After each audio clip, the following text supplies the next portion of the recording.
Hello, drum school and drummer friends. It's Alan here. Hope everybody's keeping well. Today we're going to be looking at 5 essential fills that you can use if you're playing blues and blues shuffles. A big shout out to one of my channel members who's also one of my students here, Joe, who's been working his way through the series that I have on my channel called 12 Essential Short Shuffles. If you haven't checked those out, I would recommend that you do so. There's 12 shuffles. Those are the patterns that we use whenever we're playing blues and the variations of blues. Now, today we're going to be looking at some fills that we can use. And as I say, these are pretty essential and very usable whenever you're playing blues and blues shuffles. I've pitched this at what I call somewhere between the player and the performer level, so that's roughly between about grade 3 and maybe grade 4, maybe pushing grade 5 a little bit. As most of you know who are at that stage, that whenever we start to look at blues, we're talking about 8th note triplets, quaver triplets. The whole foundation of what we do is going to be based on that. We're not going to get into it too much. We're just simply going to play, and I'm hoping that for those of you who are checking this video, that you'll know what is happening there as far as the rhythm is concerned. Okay, at the introduction, we just did a bar of rhythm and then a bar of fill. Rhythm and then fill. Now, obviously, in real life, we don't normally do that. You know, sometimes we've got to wait 12 bars before we play a fill.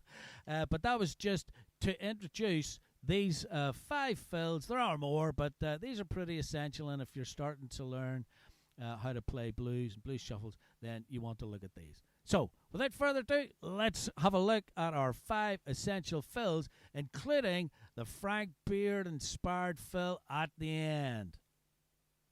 Alright, 5 essential blues fills. Number 1, we were simply playing some 8th note triplets, first of all in the snare drum, and then I've voiced it very simply around the drums. Now, just before we get into playing that, just to say that in the introduction, I was playing what I call Texas Shuffle, so my hands were playing in unison, like this.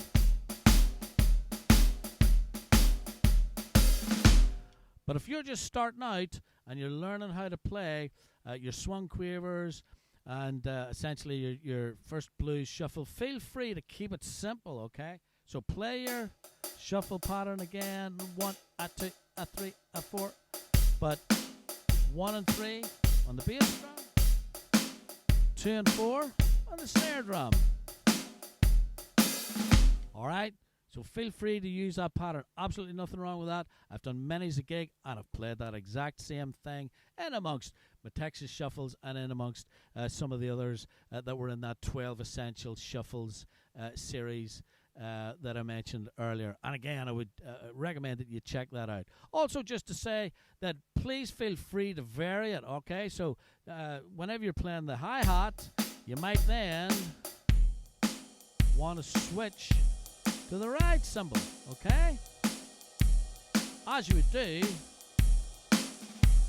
in real life, all right? So stop that, okay? So we might be playing a verse on the hi-hat and then maybe in a chorus or in a guitar solo or whatever, go on to the ride cymbal, all right? So feel free to use either of those when you're working through these fills. Right, let's get back to number 1. We're simply going to play a simple 8th note triplet pattern, alternate single sticks.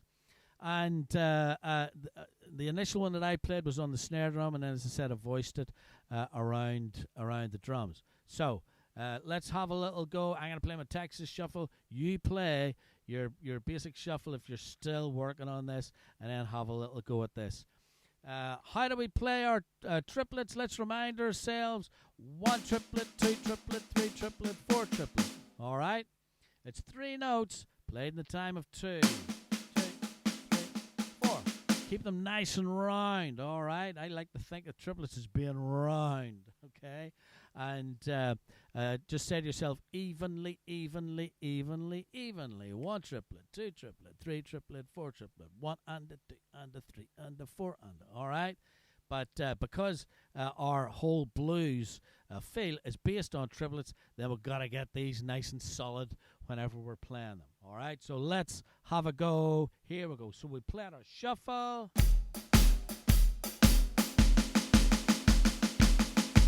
All right, and then the first one I just played was on the snare drum, keeping the bass drum going 4 to the floor.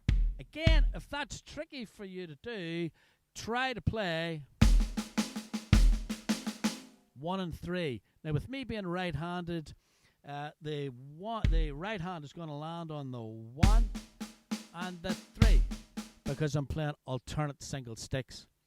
Okay, again, if you're left-handed, then that's going to swap over for you because your left foot is going to be leading that on the 1 and then the 3.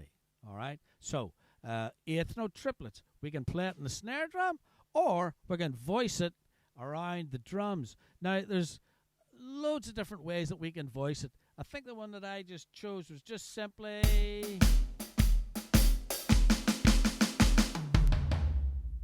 All right, 1 triplet, 2 triplets. And it's like at the end on beat 3. All right, so as I say, there's different ways that we can voice that. Here's one more, okay, that'll help to hopefully inspire you and get you thinking. Now, one of the problems that some of my young drummers, whenever they're at this stage in and around grade 3, have is if they're right-handed like me, they're okay leading with their right hand whenever they're moving around the kit. When they have to move up to a tom, for instance, with their left hand, they find that a wee bit tricky. So that's a good thing to work on. You find that tricky, good thing to work on. So here's another fill where we're simply putting the triplets, 8th note triplets, on each tom. But that means that if you are doing a 4-beat fill, 1, 2, 3, 4, 1, 2, 3, 4. Let's do that again. 1, left hand, right hand, left hand. Okay, so right hand is here, then left hand is moving up there. And again, you're going to have to use your left hand to get round the toms effectively. That's a good one to have a go at.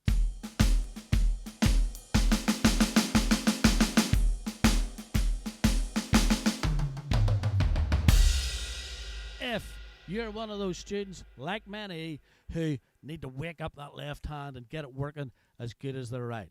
All right? So, anyway, there's a few ideas. There's lots more ways that you can work your way around the toms just using alternate single sticks, 8th note triplets. Right, let's look at number 2. Okay, drum school and drummer friends, I hope you enjoyed working through those 5 essential blues fills. Don't forget to check out the 12 essential short shuffles that's on my channel. I have the links in the description. And you can check those out. I'd be grateful for a thumbs up and a subscription to the channel. There's lots more blues stuff on my channel, plus a variety of other lessons that are there, and more in-depth lessons on my Buy Me a Coffee channel. So I'd be grateful if you consider joining the Belfast Drum Channel and becoming a member there. Thanks to Pierre Gonella Jam for the use of his drumless backing track there in the style of Stevie Ray Vaughan. Excellent. And again, the links are in the description if you want to use that yourself. And I would highly recommend doing that. The best way to learn to play blues is to play blues. So, once again, thanks very much again for checking this out. Please subscribe, and I look forward to seeing you on the next video. Bye. Hi drummers, it's Alan here. Thanks so much for watching this video. If you found it helpful, please give me a thumbs up and subscribe for more. Plus, hit the links to become a Belfast Drum Channel member and get access to extra full graded lessons up to the professional level. Thanks so much again, and bye for now.